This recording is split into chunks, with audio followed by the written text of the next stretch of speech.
Hello, YouTube divers. This is WaterDive122 live from the west portal of the Alpine Tunnel.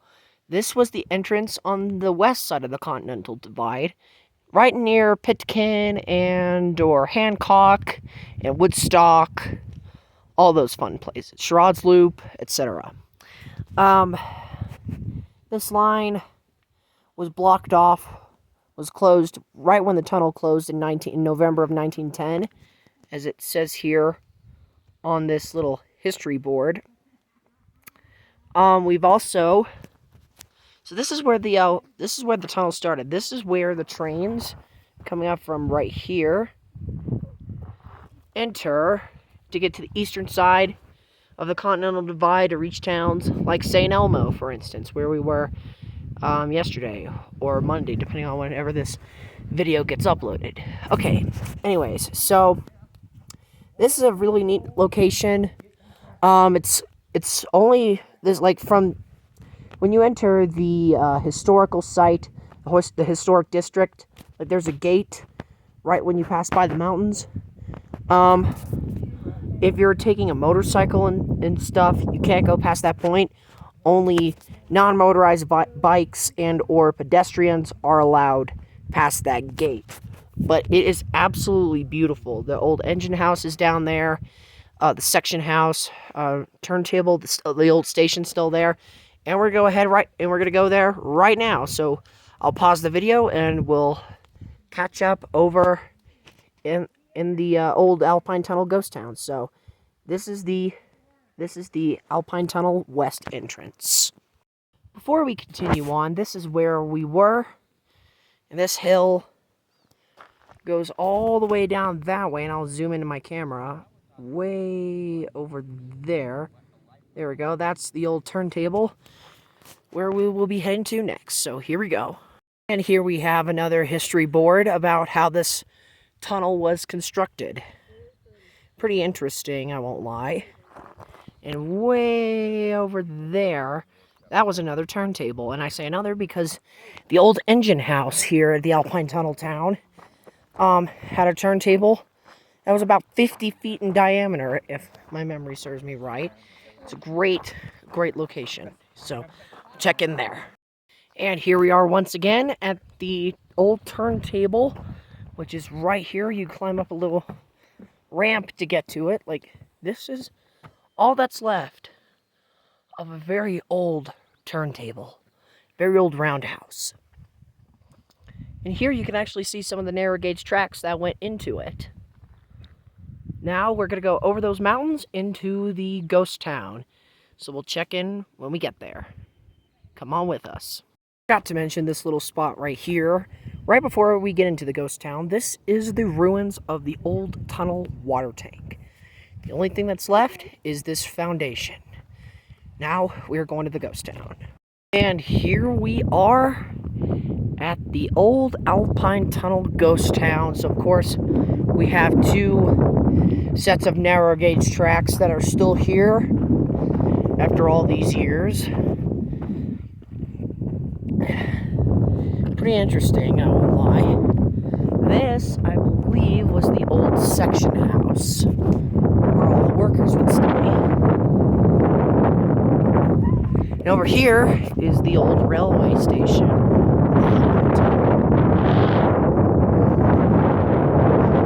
Walk up to it real quick.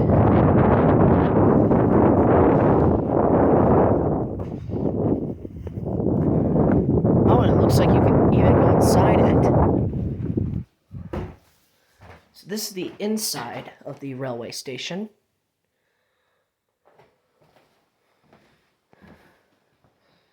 Very cool stuff. It looks like this is an old bedroom.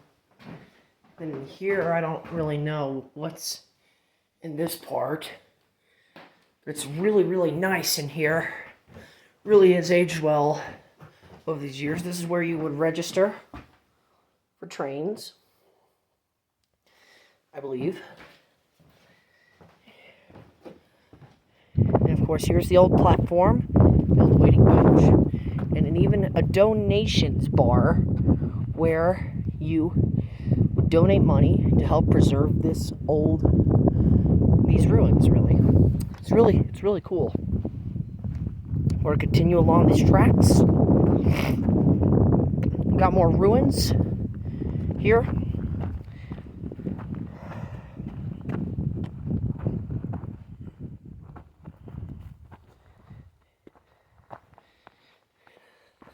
This is the ruins of the old boarding house. And of course, outhouse. And I don't really know what that building over there is. This is the old engine house, the old repair house. And where all that water is, right here, is where that other turntable was that I mentioned earlier in the video. Really cool place. Of course, another history board here.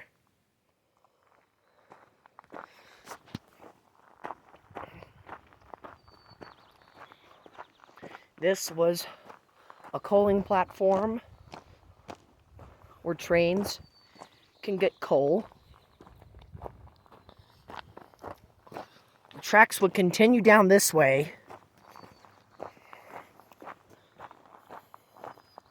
course, we have an old tool shed right there. More benches. Although I think these were recently installed, but I'm not quite sure. So we're getting closer over here. And these are lots of cool willows here. Really neat stuff.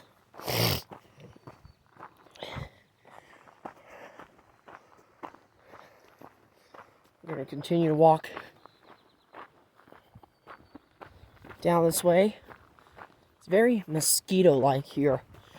Like, I would recommend that you spray down before you enter this area.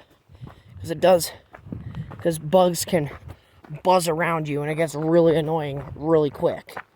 So that was the old ghost town way over there. And now we are entering this little arch, which marks the beginning of the historic district. Of course, we have a little stream rolling right through here, right there. More track ruins, I think. And then this arch contains lots of cool information about this district. It's really, really neat. Lots of cool mountains here. It's really a cool place to try and get to, even though it's a 3-mile hike from the Sherrod's Loop turnoff. And I say hike mainly because you used to drive all your off-road vehicles up here, or at least up until you got to that gate right there, that second gate. But they have it blocked off over the Sherrod's Loop turnoff because some of the rock faces along the tunnel road have been breached, and it's impassable for bigger vehicles like side-by-sides and ATVs. However, you can take dirt bikes, motorcycles, horses, man-powered bikes, like mountain bikes, if you know what I mean. And, of course, hiking is also allowed, but it's 3 miles from the turnoff all the way up here. But it's absolutely worth it. Great location, and a lot of great history that if you know about Colorado, then this is one of the biggest pieces of their history. So with that said, that concludes this travel vlog. So thank you so much for watching, my fellow YouTube divers. This is WaterDive122 signing out, ready to dive into more fun on YouTube. Thanks for watching.